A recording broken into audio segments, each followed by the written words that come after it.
Как вы думаете, что самое важное в Джоджо? То, без чего не обошлась бы ни одна часть этого по-настоящему особенного аниме. Нет, речь не о мемах, зрелищных битвах, уникальной боевой системе или любой другой вещи, которая однозначно делает Джоджо хорошим сериалом, ибо легендарным его делает нечто иное. Если по поводу этого на ум вам сейчас ничего осмысленного не приходит, ответ на этот вопрос уже ждет вас ближе к концу видео. Здравствуйте! Уверен, вы уже знаете, что невероятные приключения Джоджо — это настолько всеобъемлющее произведение, что каждый миг вашей жизни и чьей-либо еще, все происходящее в нашем мире является не более чем отсылками на него. Да даже долгожданный 7-й сезон, повествующий о гонках на лошадях, запускается в релиз именно в год лошади. Не успела лошадка с вашего календаря начать свой очередной спидран по потерянным возможностям, депрессии и унынию, она уже стала отсылкой на Джоджо. А вышесказанное означает, что сегодняшнее видео нужно воспринимать не просто как обзор на какое-то там аниме, а как полноценную рецензию всего человечества. Ведь сейчас я распишу все, что думаю о невероятных приключениях Джоджо, и сделаю это в самом выгодном для удержания зрителя порядке. Сначала буду критиковать, чтобы у вас, моих дорогих зрителей, немного подгорело, а после хвалить сериал и буквально рыдать на потехе толпе от того, насколько прекрасную историю иногда показывает Хирохико Араки. Мы ответим на вопрос из самого начала видео, установим, чем конкретно уникален каждый сезон сериала и какой же из них можно по праву назвать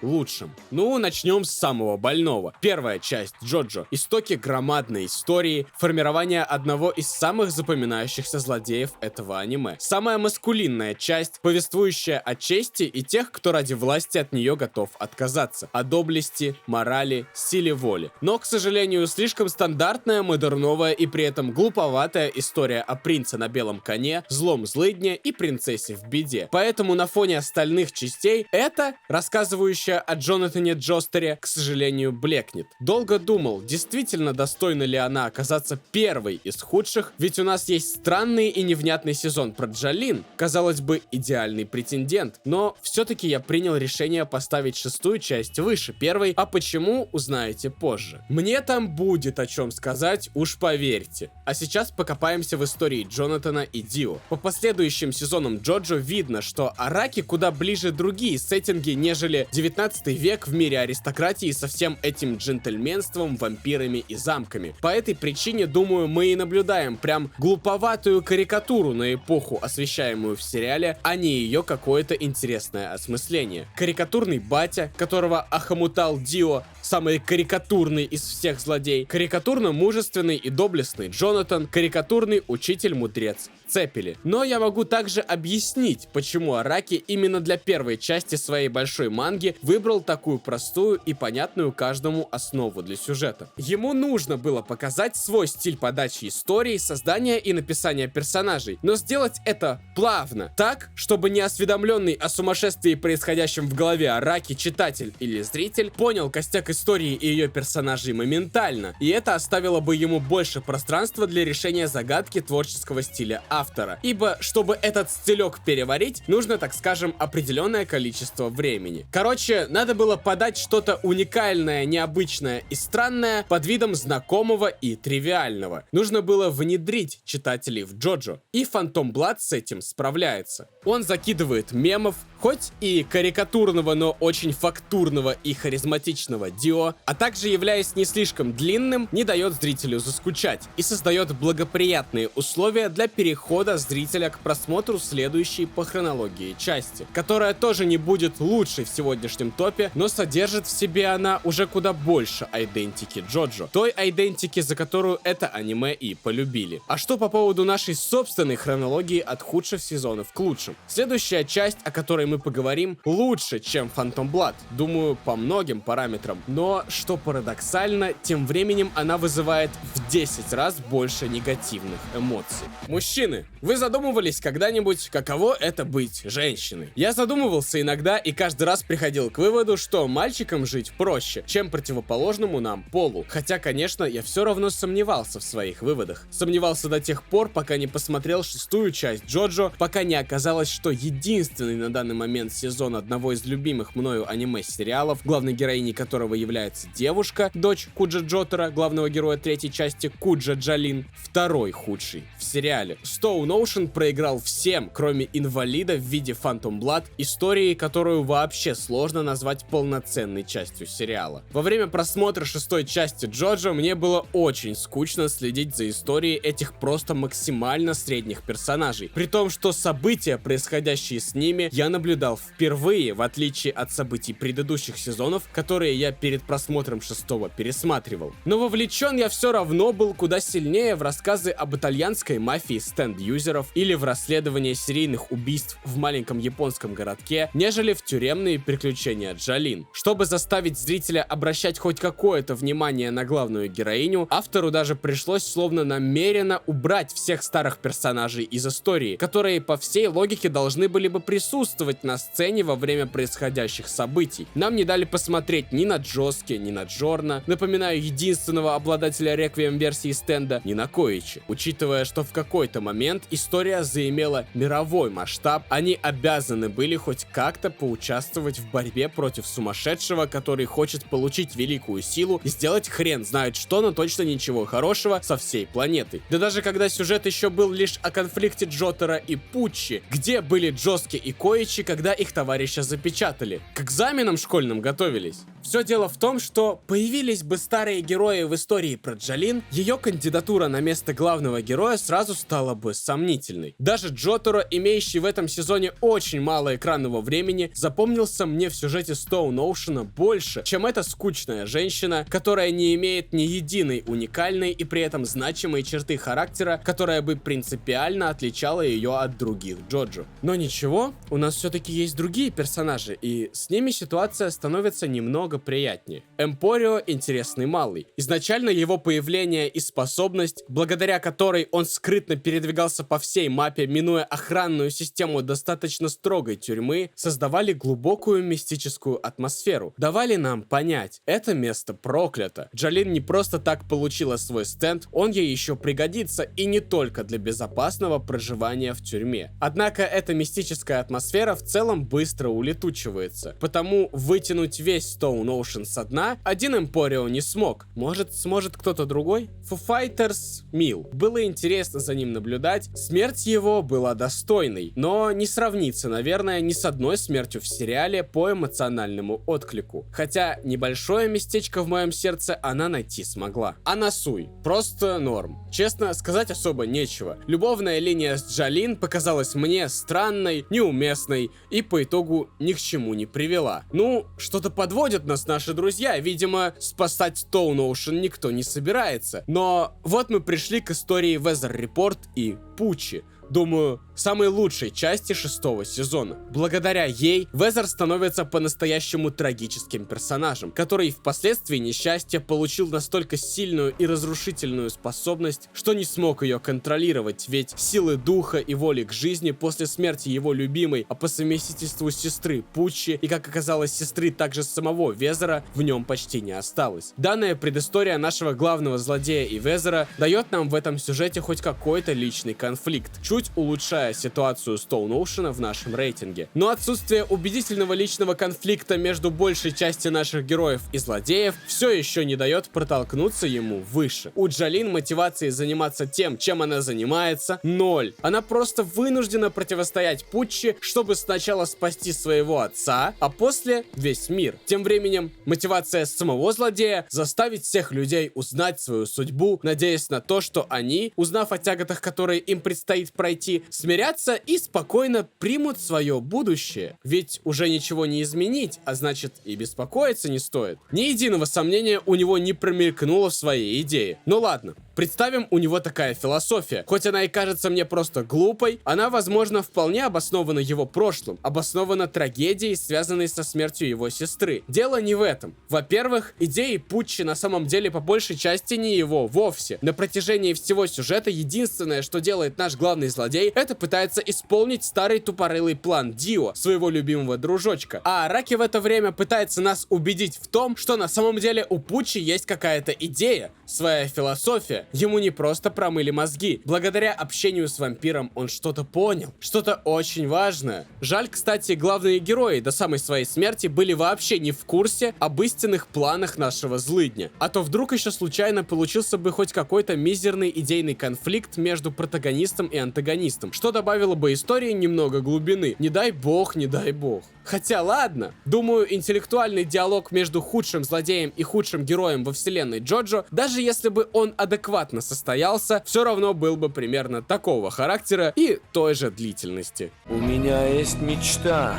Я хочу быть правителем всей империи. Твоя мечта — дерьмо! Последнее, что скажу по поводу своих впечатлений, 0 эмоций было испытано во время смерти главных героев. И полный набор эмоций негативной направленности был испытан по поводу окончания истории Джостеров абсолютно ненужным перезапуском вселенной. Спасибо, Араки, за детство. Давайте скорее уже перейдем к чему-то, что я буду хвалить. Следующие по нашему рейтингу части и персонажи крайне яркие найдутся, и битвы интереснее, да и к истории прям особых нареканий у меня не будет, кроме того, что она в целом немного средняя. Представляет нам Bloodystream очень харизматичного, по совместительству самого интересного в Джоджо главного героя, весельчака Джозефа Джостера, внука Джонатана. В отличие от своего вечно серьезного, доблестного и благочестивого деда, наш нынешний герой побеждает своих врагов хитростью, умело глумясь над ними в процессе. А когда переиграть оппонента не получается, Джозеф применяет самое неожиданное для всех его врагов и союзников оружие — секретную технику убегания, которая в свое время, да и даже сейчас, меня очень повеселила. Вообще, главной особенностью Bloodystream является большое количество неплохого юмора. Прям такого, как из хорошего доброго ситкома. Нанесенного урона достаточно.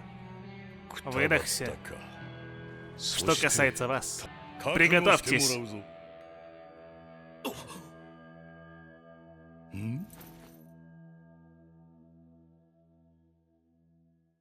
Однако серьезности представленного нам сюжета это не мешает. Комедийные штуки здесь в основе своей создает главный герой, а он хоть и весельчак, но в нужные моменты серьезен и в своей сути на самом деле мужественен, доблестен, решителен не меньше, чем его дед. Данная деталь делает личность Джозефа хоть малость многогранной. Помимо главного героя, Bloodystream дает нам много других интересных, веселых, драматических и хорошо запоминающихся персонажей, а одного из них она очень красиво забирает. Смерть и история Цезаря была неплоха. Не скажу, что классическая дружба, соседствующая с прямым соперничеством Джозефа и внука Цепели, меня сильно впечатлила, однако она была сделана точно и верно. Также, кстати, это единственная часть Джоджо, в которой наш главный герой не моментально становится мастером боевых искусств, хамона, стенда и так далее, а идет к своей силе хоть какое-то более-менее адекватное количество времени. Да, талант у Джозефа изначально имелся огромный, но достиг он уровня, достаточного для того, чтобы победить главных злодеев, лишь благодаря обучению, закалке своей воли и навыков. Кстати, о главных злодеях. Их у нас целых 3 штуки, и каждый из них имеет уникальные черты характера и мотивы. Вам благородный воин, не обделенный ярко выраженным чувством чести, что для антагонистов Джоджо большая редкость. AC/DC великолепный боец, плачущий прямо во время битвы, чтобы стабилизировать свое эмоциональное состояние, а после того, как порыдал, возвращается к драке с еще большим пылом. Араки, спасибо, что ты это придумал когда-то. Идеальное сочетание серьезности происходящих событий внешне и их абсурдности в деталях. Ну еще у нас есть Карс, который, возможно, является слабейшим звеном в истории Bloodystream, и по сравнению с другими злодеями в Джоджо, он куда менее примечателен, чем Дьявола с его раздвоением личности из арки Золотой Ветер, Дио с его величественной устрашающей фигурой, и уж тем более Кира Йошикаге из Diamond is Unbreakable, который, возможно, является лучшим злодеем в Джоджо, но об этом чуть позже. Карс — типичный злой злыдень, жаждущий богоподобной силы и не обладающий какими-то особо уникальными чертами характера. Его друзья и то будут поинтересней. Но почему же тогда Bloodystream у нас стоит выше Stone Ocean, например? Кроме главного героя и Цепели, что примечательного мы здесь имеем? Сражения, друзья. Сражения с противниками во второй части Джоджо постоянно держат в напряжении. Сами по себе себе зрелищны, а также грамотно раскрывают нам возможности Хамона, своеобразного вида магии, используемого против вампиров, от эксплуатации которого в качестве основы способностей героев позже Араки уйдет, но здесь Хамон отрабатывает на все 100 и создает обширную почву для интересных и захватывающих драк между людьми и теми, кто боится солнца. Благодаря тому, что Хамон боевая техника достаточно ограниченная, в отличие, например, от стендов, которых хоть до бесконечности можно придумать, Араки приходится глубже продумывать мелкие детали сражений, создавать по-настоящему интеллектуальный бой между героями и злодеями, ибо иначе Bloody Stream был бы скучнее Stone Ocean.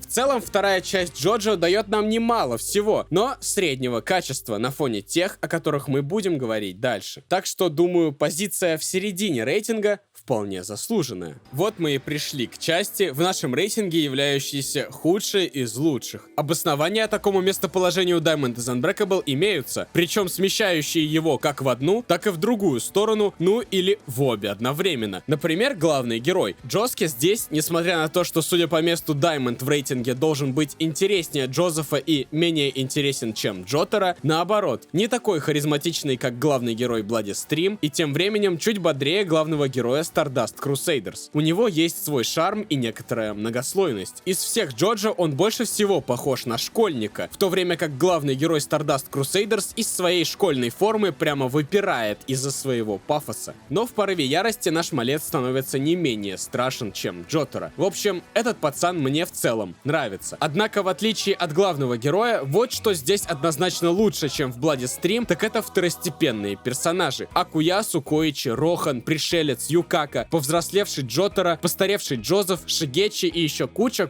очень ярких персонажей. Почти у каждого есть своя уникальная история, характер, притом вся эта толпа и происходящие с ними события рисуют очень атмосферный мир, построенный вокруг небольшого городка под названием Морио. Diamond is Unbreakable все еще не становится каким-то ситкомом, предлагая нам некую ламповость. Персонажи здесь постоянно развиваются и двигают сюжет, но иногда сериал дает нам хорошо отдохнуть. В отличие, например, от шестой части, в которой вроде бы вечно что-то происходило, но смотрелось это все равно куда скучнее, чем история Джоски. Одним из самых запоминающихся эпизодов Джоджо в целом стал для меня как раз тот, что рассказывал о поваре, использующем стенд, чтобы своими блюдами исцелять людей. Эта история, занимающая целый эпизод, была построена просто прекрасно, при этом не содержа в себе ни конфликта, ни особо каких-то событий, ни глубокого развития персонажей. Нам просто дали уникальный, приятный, смешной эпизод, содержащий в себе очень грамотный саспенс, который над зрителем словно насмехается, ведь создается он там, где никакой угрозы для наших героев не было изначально вообще. А там, кстати, где угроза нашим героям все же создается, справляются они с ней, ну, вроде достаточно интересно. Те сезоны, которые в рейтинге будут стоять дальше, показывают зрителю куда более зрелищные и необычные битвы со стендами, нежели Diamond is Unbreakable, однако он хорошо справляется с развитием персонажей и их характеров благодаря битвам. Так что, казалось бы, уступающие по качеству большинству остальных приключений Джоджо сражения не являются глобальной проблемой здесь, однако ключевое слово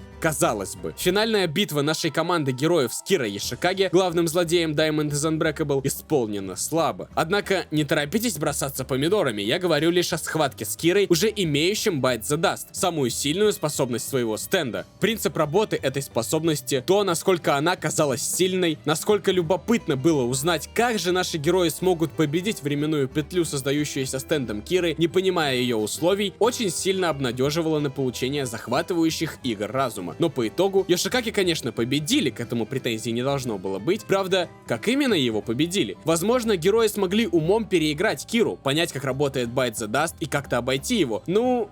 Нет, наши герои просто не дали Кире в моменте использовать свою главную способность и быстренько его обезвредили, победив по итогу исключительно грубой физической силой. Извините, не могу назвать это достойным исходом. Конечно, возможно, проблема в моих ожиданиях, но почему-то мне кажется, что я ждал умной победы над злодеем в аниме под названием «Невероятные приключения Джоджо» не просто так. Что-то мы рано об этом, кстати, говорим. Сначала нужно было бы познакомить вас с самим Йошикагой, а по совместительству одним из лучших злодеев Джоджо, Джоджо, если не самым лучшим. Тем, кто вносит немалый вклад в то, почему Diamond is Unbreakable находится в нашем списке, ну, сказал бы, достаточно высоко. Кира — самый уникальный злодей в сериале. Он, в отличие от всех остальных, не жаждет огромной силы, которая поможет ему стать владыкой всего мира. Нет, все, чего хочет Йошикаге — обычной спокойной жизни, не привлекать внимания, быть простым средним человеком в своем небольшом городке, работать в универмаге, спать не менее 8 часов в день, ну а также иногда совсем чуть-чуть убивать женщин и состоять в романтических отношениях с их отрубленными конечностями. Кира — психопат-маньяк и фетишист, но несмотря на все свои странности, он обладает решимостью, высоким уровнем самообладания и интеллекта, что делает его по итогу достаточно интересной и харизматичной фигурой. Кстати, вылитый Ягами Лайт из Тетради Смерти, ну, то есть Кира, причем погубила и Йошикаге, и Ягами, главная слабость их обоих — самоуверенность. Очередная отсылка на Джоджо там, где не ждали. За Кирой очень интересно наблюдать. Несмотря на то, что вроде как его личность является довольно типичной для истории о психопатах, он прописан достаточно тонко. Йошикаге искренне хочет жить комфортной для него жизнью, удовлетворяя свои потребности в убийствах и жестокости, и больше ничего. Особых амбиций он не имеет. Причем ради достижения своей цели Кира готов буквально на все. Даже перестать быть собой, поселиться в чужую семью, жить чужой жизнью, учиться писать, как тот, кого он скрытно заменил, общаться с его женой, ходить на его работу, унижаться перед начальством, так же, как это делал его предшественник, лишь бы нашего злодея не тревожили. Короче, Кира необычный и тем привлекательный для зрителя персонаж. Также вокруг него создается вполне интересная детективная история. Жаль, недостаточно качественная и полноценная, ибо путь к захвату Киры у наших героев всю историю буквально сам образовывается под их ногами. Какой-то сложной дедукции, свойственной детективным сюжетам, и разгадывания загадок здесь мы особо не наблюдали. А мистика вокруг личности или способностей главных злодеев будет в сериале и дальше в нашем рейтинге, и там она будет реализована немного лучше. Так что покидаем самую ламповую часть Джоджо, переходя к обсуждению той, что считается культовой и вроде как часто считается лучшей. С моим мнением это расходится. И вот почему. А нет. Не так сразу. Не буду я вам раскрывать самое интересное так быстро. Сначала поговорим о хорошей стороне Stardust Crusaders. Ну, первое, очевидно, здесь очень крутые персонажи, которые при этом не просто так находятся в одной команде и сражаются против главного злодея. Почти у каждого из них есть личный мотив противостоять антагонисту. Кто-то хочет отомстить за сестру из-за пленения разума паразитом Дио. Кто-то из чувства долга, появившегося впоследствии встречи со злодеем и осознанием его зла. Ну, а кто-то, то есть Джостеры, хотят спасти Холли, мать Джотара, главного героя всей истории, а также закончить начатое много лет назад дедом Джозефа Джонатаном из первой части сериала убить Дио Бранда. То, о чем я сейчас говорю, на самом деле очень важно для общего восприятия истории. Зритель должен понимать, зачем и почему герои борются со злом, и если эта причина будет достаточно убедительной, зритель сможет глубоко эмоционально погрузиться в конфликт между злодеем и героями. Думаю, Араки удалось убедить меня в том, что Дио нужно уничтожить. Он смог это сделать еще давно в Phantom Blood, а сейчас только усилил впечатление от злодейской фигуры Дио Бранда, который теперь мало того, что является бессмертным вампиром, так еще и владеет крайне сильным стендом, о способностях которого мы до самой финальной битвы ничего не знаем. Данная деталь делает из главного злодея очень загадочную и непредсказуемую личность. Араки правильно поступает, когда на протяжении всего путешествия главных героев лишь изредка показывает нам Дио, а когда показывает, делает это таким образом, чтобы только приумножать интригу вокруг его силы и мотивов. Stardust Crusaders имеет невообразимо хорошую динамику. Мы путешествуем вместе с героями по разным странам и городам, отбиваясь от вражеских стендов, способности которых с каждым разом становятся все изысканнее, и при этом не теряемся в бесконечных битвах ради битв. Араки дает нам и интересные захватывающие сражения, каждый раз заставляющие зрителя угадывать способности очередного стенда и пытаться вместе с героями придумать, как ему противостоять, и также грамотно раскрывает персонажей посреди этих битв. Например, вспомним бездумное стремление Полнарефа к мести за свою сестру, из-за которого чуть не погиб Абдул. Впоследствии эта сюжетная линия с ними тремя, Абдулом, Полнарефом и убийцей его сестры, была прекрасно обыграна опять же во время битвы со вражеским стендом. После уже настоящая смерть Абдула была неожиданной и эмоционально хлесткой. Тот, кто своим друзьям перед битвой сказал, чтобы они не спасали друг друга, заботясь лишь о своей жизни, сам пожертвовал собой ради товарищей. Иги вообще не хотел сражаться с Дио, но внутри него сидел сильный характер, скрываемый за маской пса-пофигиста, который в нужный момент заставил его биться до последнего и защитить убить Полинарефа. В то же время Полинареф — персонаж, обреченный вечно испытывать чувство вины. Сначала за смерть своей сестры, потом за смерть своих товарищей. Но свои мучения, свою боль и скорбь он смог направить на ненависть к Дио. Сумел справиться со страхом перед его ужасающей фигурой и вступить в битву даже не столько ради мести, сколько из долга. Осознание того, что такого монстра, как Дио, нужно обязательно уничтожить. Смерть Кокёина была тоже важной для сюжета. Показала его огромную волю к победе, ведь даже когда он истекал кровью, единственное, что его заботило, это разгадать загадку силы Дио и передать информацию своим товарищам. Кстати, второстепенные злодеи здесь, что для Джоджо большая редкость, тоже заслуживают внимания. Из самых запоминающихся могу назвать очаровательно смешных Аинга и Баинга, печальную Энию Гайл, сцена, в которой ей приходилось терпеть милое общение с Полинарефом, напомню, убийцей ее сына, была очень веселой, печального Холл Хорса, просто очень крутых противников Stardust Crusaders чисто на уровне способности их стендов тоже хватает. Например, стенд, имитирующий солнце, тем самым заставляя своих врагов умирать от жара и обезвоживания, стенд, убивающий во снах, словно Фредди Крюгер, и многие другие. Короче, третья часть имеет очень много всего, и тонну интересных персонажей на зрителя вываливает она, и грамотно заставляет их взаимодействовать, и достойно мотивирует нас бояться и ненавидеть главного злодея, дает великолепную финальную битву с этим злодеем с неожиданно сюжетным поворотом. В общем, благодать. Однако лучшей частью Джоджо я все равно на данный момент нарекаю «Золотой ветер».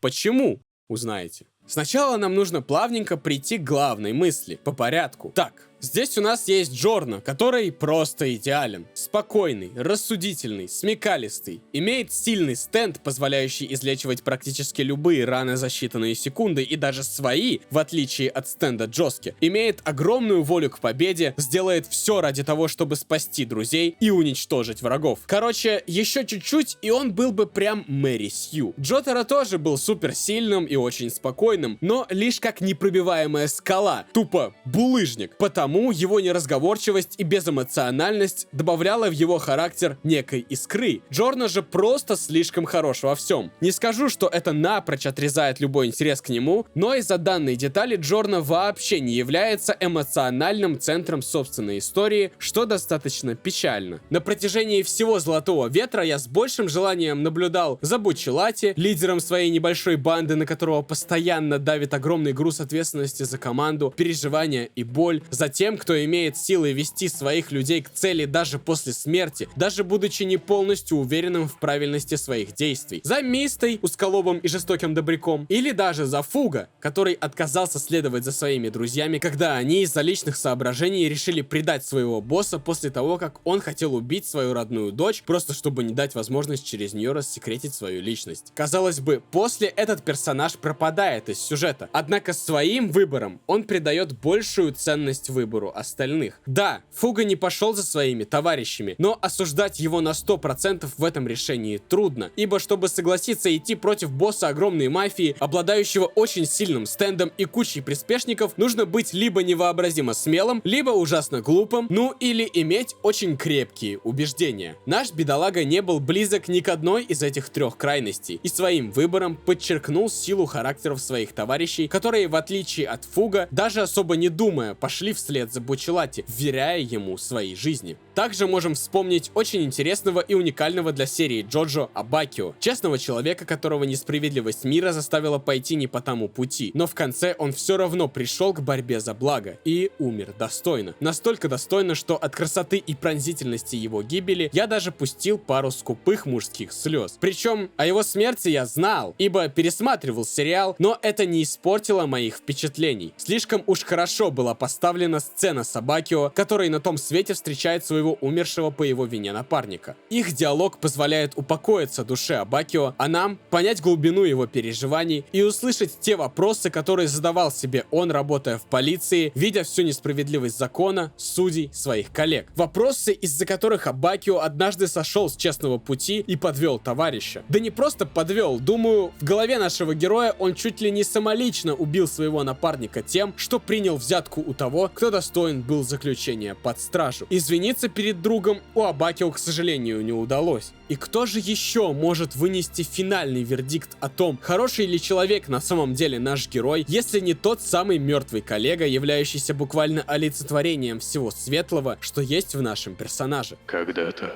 я тоже хотел докопаться до правды, но пустил все под откос. Такой уж я человек. Ни на что не гожусь. Ничего не довожу до конца. Каждый раз оступаюсь по пути. Ты заблуждаешься, Абакио. Я считаю этот диалог идеальным. Как и обидное, жгучее что-то внутри удивление Абакио, возникшее от осознания своей смерти. И тревожит здесь его не собственная шкура, а тот факт, что его товарищи все еще нуждаются в нем, а он тут.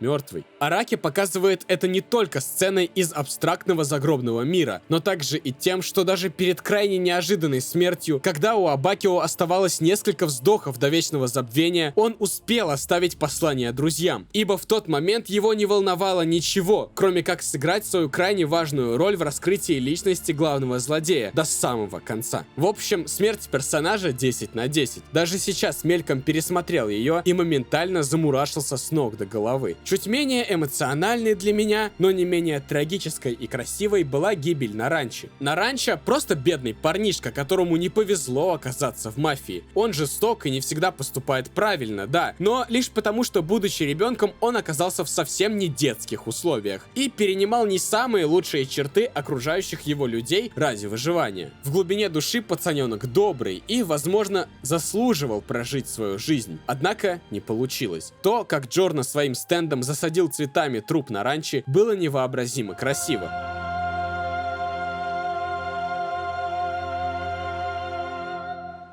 Ну ладно, не будем уж слишком долго о тех, чья смерть образовывает тягостный ком в горле. Поговорим о тех, за смерть кого мы рады. Ну, по крайней мере, за смерть одного из них точно. Дьявола и Допио. Две личности одного человека. Нет, скорее, два человека в одном, ибо у этих двух даже разное телосложение и рост, что странно, но неважно. Сам по себе босс мафии, а именно Дьявола, обычный, ничем не примечательный, злой злыдень злодейский, карикатурный до тошноты. Но кое-чем он все-таки сумел выделиться своей второй личностью. Допио просто прекрасен. Большая часть сцен с ним пропитана уникальным сумасшествием.